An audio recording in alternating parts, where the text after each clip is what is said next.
হরে কৃষ্ণ। সকালের ভাগবতম ক্লাসে সবাইকে স্বাগত জানাই। আজকের পাঠ্য বিষয় স্কন্ধ 1 অধ্যায় 2 অর্থতীপ ভাব অতীপ সেবা, শ্লোক সংখ্যা 24। আমার পরে পরে সবাই বলো, পার্থিবাদারুণ ধূমা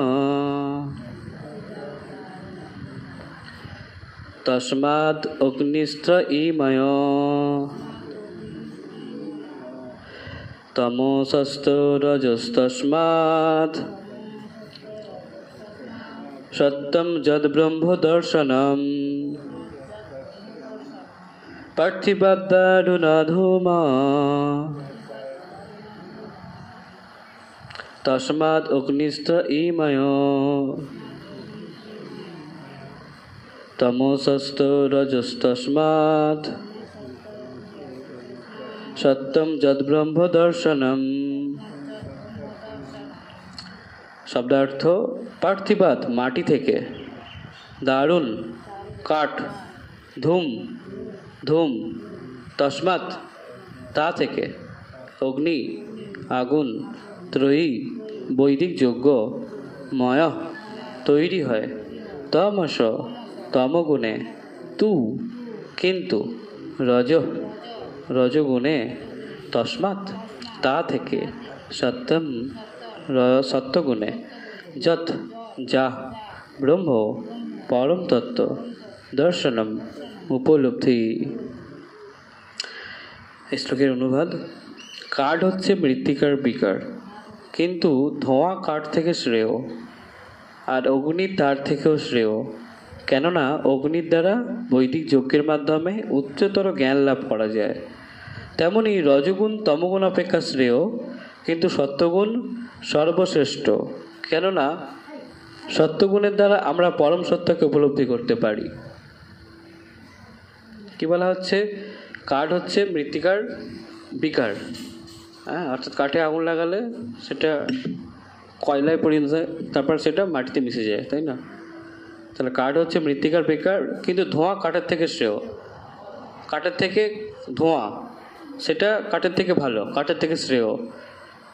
আর অগ্নি ধোঁয়ার থেকে শ্রেয়, আগুন ধোঁয়ার থেকে শ্রেয়, ভালো, কেননা অগ্নির দ্বারা বৈদিক যজ্ঞের মাধ্যমে, যজ্ঞ করতে গেলে কি লাগে? অগ্নি লাগে না? হ্যাঁ, কেননা অগ্নির দ্বারা বৈদিক যজ্ঞের মাধ্যমে উচ্চতর জ্ঞান লাভ করা যায়। বৈদিক জ্ঞান লাভ করা যায়, উচ্চতর জ্ঞান যজ্ঞের মাধ্যমে উচ্চতর জ্ঞান লাভ করা যায়। তেমনই রজগুণ তমগুণের অপেক্ষা শ্রেয়। যারা তমগুণে আছে তাদের থেকে রজগুণে যারা আছে তারা ভালো, অর্থাৎ রজগুণ তমগুণের থেকে ভালো। আবার সত্যগুণ সর্বশ্রেষ্ঠ, কেননা সত্যগুণের দ্বারা আমরা পরম সত্যকে উপলব্ধি করতে পারি।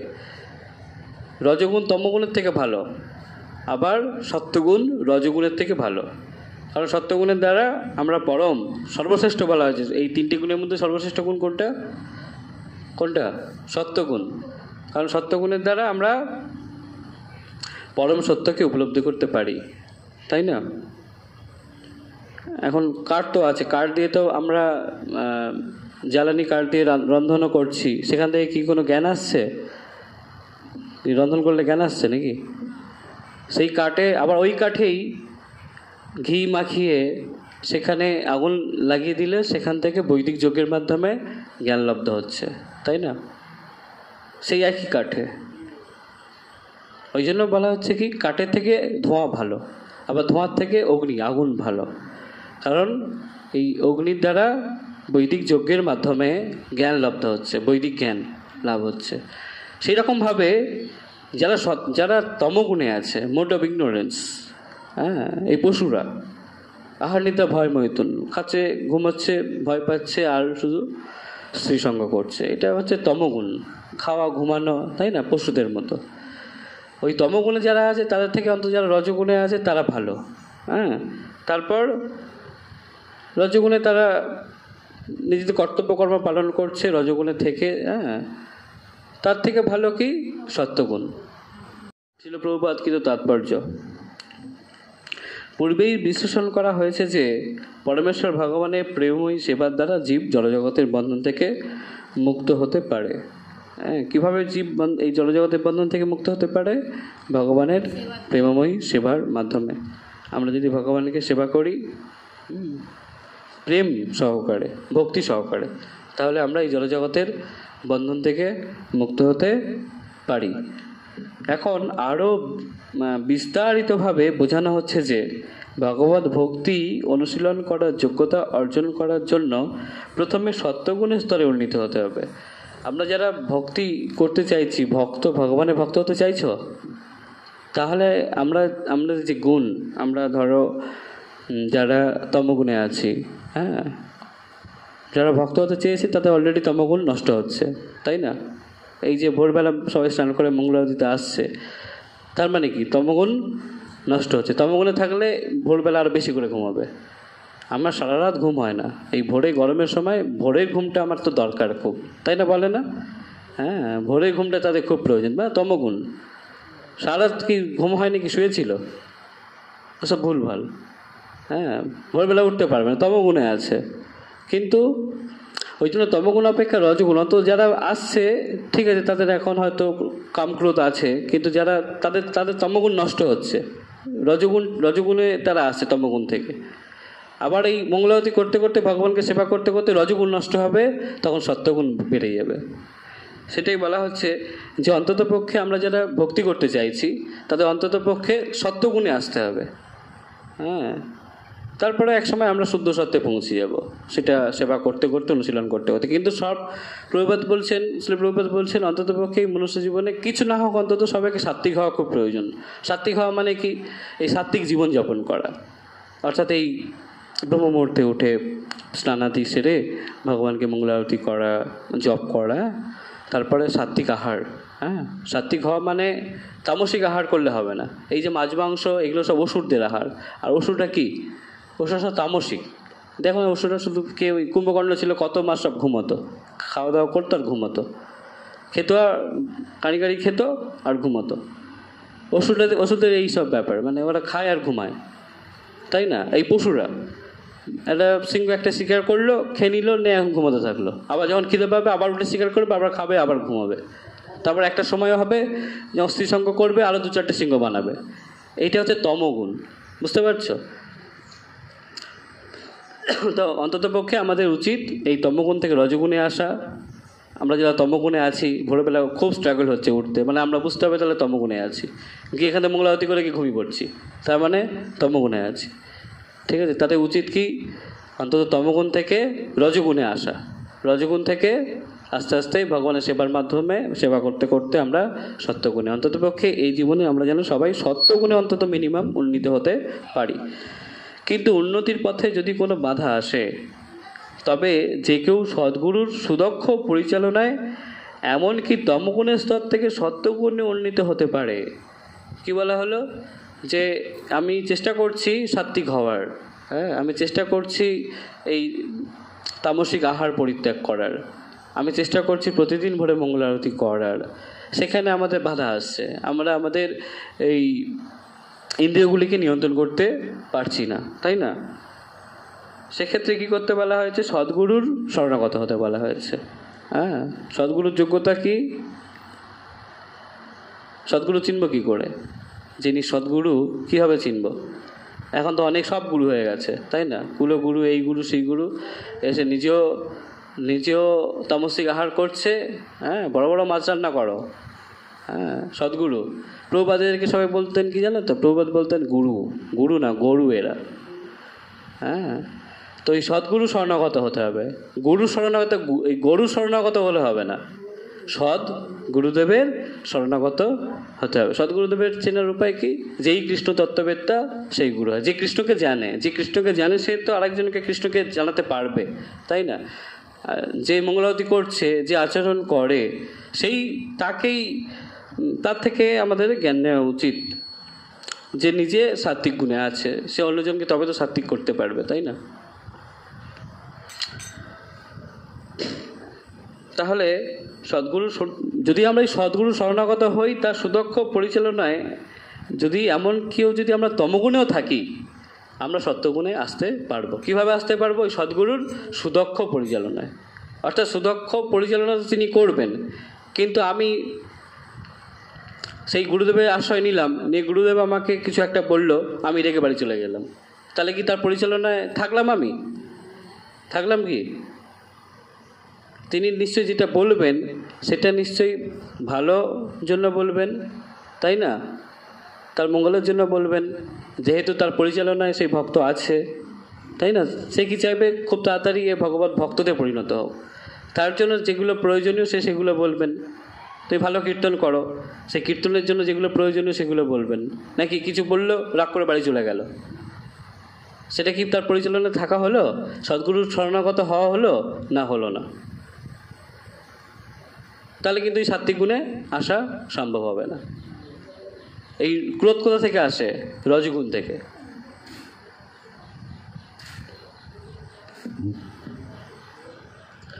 তাহলে আমাদের সবাইকে সদ্গুরুর শরণাগত হয়ে আমাদেরকে সাত্ত্বিক হওয়ার চেষ্টা করতে হবে। এবং সদ্গুরু অবশ্যই তিনি তার পরিচালনার মাধ্যমে আমাদেরকে তমগুণ থেকে সত্যগুণ স্তরে উন্নীত করতে পারবেন। তাই ভগবত ভক্তি লাভে ঐকান্তিকভাবে আগ্রহী ব্যক্তিকে, যারা ভগবত ভক্তি লাভের ঐকান্তিকভাবে আগ্রহী, সেই রকম ব্যক্তিকে সে পথে অগ্রসর হওয়ার জন্য সদ্গুরুর শরণাগত হতে হবে। অর্থাৎ যারা আমরা ঐকান্তিকভাবে যারা চেষ্টা করছি ভক্ত হওয়ার, তাহলে কার শরণাগত হতে হবে? সদ্গুরুর শরণাগত হতে হবে। এবং সদ্গুরু হচ্ছেন তিনি, যিনি তার শিষ্যকে জীবনের যে কোনো স্তর থেকে, তা সে তমই হোক বা রজই হোক বা সত্যই হোক, সুদক্ষভাবে পারমার্থিক পথে পরিচালিত করতে পারেন। কে সদ্গুরু? তাহলে এখানে যোগ্যতা আরেকটা বলে দেওয়া হলো কি, যে সদ্গুরু সে তার শিষ্য তামসিক হোক, রাজসিক হোক বা সাত্ত্বিক হোক, তিনি একদম সুদক্ষভাবে পারমার্থিক পথে তাকে, সে তামসিক ব্যক্তিকেও তাকে পারমার্থিক পথে এগিয়ে নিয়ে যেতে পারবে। কিন্তু সেই শিষ্যের যোগ্যতা কী হবে? গুরুদেবের শরণাগত হয়ে থাকা, গুরুদেবের কথা মান্যতা দেওয়া, তাই না? নাহলে গুরুদেব থাকলেও গুরুদেবের কথা শুনলাম না, তাহলে কি হবে? এগোতে পারবো না? পারবো না।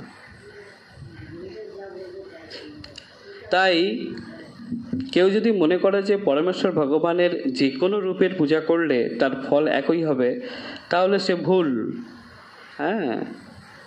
বিষ্ণু তত্ত্ব ছাড়া অন্যান্য সমস্ত রূপই জড় প্রকৃতির গুণের প্রভাবে প্রকাশিত। বিষ্ণু তত্ত্ব ছাড়া, ভগবান তত্ত্ব ছাড়া বাদবাকি সব রূপ কি এই জড়গুণের অধিষ্ঠান, জড়গুণ দ্বারা, জড়গুণে প্রভাবিত। যেমন ব্রহ্মা কিসে প্রভাবিত? রজগুণে প্রভাবিত। শিব তমগুণে প্রভাবিত। তাই বিষ্ণু তত্ত্ব ছাড়া অন্যান্য সমস্ত রূপই জড় প্রকৃতির গুণের প্রভাবে, জড় প্রকৃতির গুণ মানে এই সত্য রজ তমর প্রভাবে প্রকাশিত। এবং তাই জড় প্রকৃতিজাত রূপগুলি মানুষের সত্যগুণের স্তরে উন্নীত হতে সাহায্য করতে পারে না। তাহলে এই জড় প্রকৃতিজাত রূপ, যে রজগুণ বা তমগুণের যে রূপ, তাকে সেই রূপে যদি আমরা পূজা করি, আরাধনা করি, তাহলে আমরা কি সত্যগুণে আসতে পারবো? রজগুণের বিগ্রহকে, রজগুণ বা যদি আমরা তমগুণের পূজা করি, তাহলে কি আমরা সত্যগুণে আসতে পারবো? পারবো কি? পারবো না, তাই না?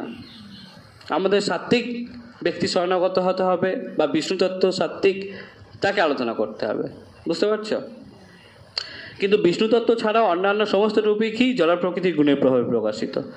জড় প্রকৃতির গুণের প্রভাবে প্রকাশিত, তার মানে তারা একটা করে জড় প্রকৃতির গুণ ধারণ করছে। ওই জন্য শুধু বিষ্ণু তত্ত্বেরই আরাধনার কথা বলা হচ্ছে। এবং তাই জড় প্রকৃতিজাত রূপগুলি মানুষকে সত্যগুণের স্তরে উন্নীত হতে সাহায্য করতে পারে না। অথচ জড় জগতের বন্ধন থেকে মুক্ত হতে হলে সত্যগুণে অধিষ্ঠিত হওয়া একান্ত প্রয়োজন। তাহলে এই জড় জগতের বন্ধন থেকে মুক্ত হতে গেলে অন্ততপক্ষে সাত্ত্বিক গুণে আসা অত্যন্ত প্রয়োজন। অসভ্য জীবন অথবা নিম্ন স্তরের পশু জীবন তমগুণের দ্বারা প্রভাবিত। অসভ্য জীবন বা নিম্ন স্তরের পশু জীবন, এগুলো কিসের দ্বারা প্রভাবিত? তমগুণের দ্বারা প্রভাবিত, তাই না? এই পশুবৃত্তি, পশুরা কী করে? আহার খায়, দেয়, ঘুমায়, আর ভয় পায়, আর এই স্ত্রী সঙ্গ করে আরও 2-4টে বাচ্চা তৈরি করে। তো এইটা হচ্ছে অসভ্য জীবন। যারা শুধু এইটা নিয়েই পড়ে আছে, সেটা হচ্ছে অসভ্য পশু জীবন, ঠিক আছে? যেগুলো তমগুণের দ্বারা প্রভাবিত, তমগুণ। বিভিন্ন রকমের জড়জাগতিক লাভের প্রত্যাশী যে সভ্য মানুষ, তার জীবন রজগুণের দ্বারা প্রভাবিত। এবার কি তার থেকে উপরের স্তর কোনটা? এই রজগুণ। তমগুণ সব থেকে নিম্ন, তার উপরে তমগুণের থেকে শ্রেয় কি রজগুণ। এই রজগুণে কীরকম বলা হচ্ছে, যারা জড়জাগতিক লাভের প্রত্যাশী, হ্যাঁ জড়জাগতিক লাভ হবে সেরকম মানুষকে বলা হয় সভ্য মানুষ। অন্তত তারা ঘুমিয়ে খেয়ে দেখ সময় কাটাচ্ছে না, তারা পরিশ্রম করছে, শ্রম করছে, কী উদ্দেশ্যে, সকাম কর্ম করছে। তাহলে জড়জগতে কিছু লাভ হবে তার, সে একটা সুন্দর বাড়ি বানাবে, সে চাইছে একটু লাক্সারিয়াস জীবন, এসি থাকবে বাড়িতে, ফ্রিজ থাকবে, ভালো একটা টিভি থাকবে। এরা তমগুণের থেকে শ্রেয়, ভালো। এদের খেয়ে দিয়ে ঘুমিয়ে সময় কাটাচ্ছে না শুধু, এরা পরিশ্রম করছে। হ্যাঁ, তাহলে বিভিন্ন রকমের জড়জাগতিক লাভের প্রত্যাশী যে সভ্য মানুষ, এদেরকে সভ্য বলা হচ্ছে। সভ্য মানুষ, তার জীবন রজগুণের দ্বারা প্রভাবিত। আর রজগুণ স্তরে দর্শন, শিল্পকলা, নীতিবোধ ইত্যাদি সূক্ষ্ম আবেগের মাধ্যমে পরম সত্যকে জানার স্বল্প অভ্যাস দেখা যায়। হ্যাঁ, এই যারা তমগুণ তারা একদমই এইসব নিয়ে তাদের কোনো মাথা ঘামায় না। হ্যাঁ, কিন্তু যারা রজগুণের স্তরে আছে তারা দর্শন, শিল্পকলা, এই নীতিবোধ ইত্যাদি সূক্ষ্ম আবেগের মাধ্যমে পরম সত্যকে জানার স্বল্প অভ্যাস করে, সামান্য একটু অভ্যাস করে, একটু করে মাঝে একদিন হয়তো একদিন অফিস ছুটি চলে এলো একটুখানি, ঠিক আছে, বা একটু হয়তো কোনো দিন এইটা সামান্য একটু অভ্যাস করার তারা চেষ্টা করে। কিন্তু সত্যগুণ হচ্ছে তারও অনেক ঊর্ধ্বে।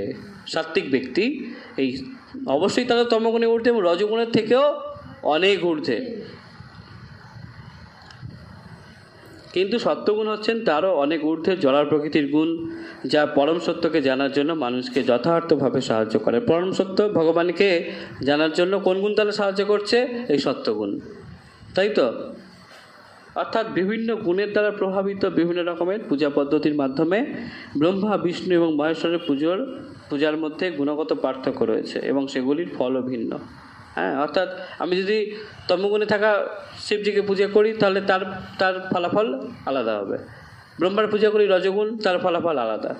আবার বিষ্ণুদত্ত, বিষ্ণুকে সেবা করলে তার আরাধনা করলে তার ফল আলাদা। কারণ তিনটে গুণ তিন রকম, তিনজন তিনটে গুণ ধারণ করেছেন, তাই না?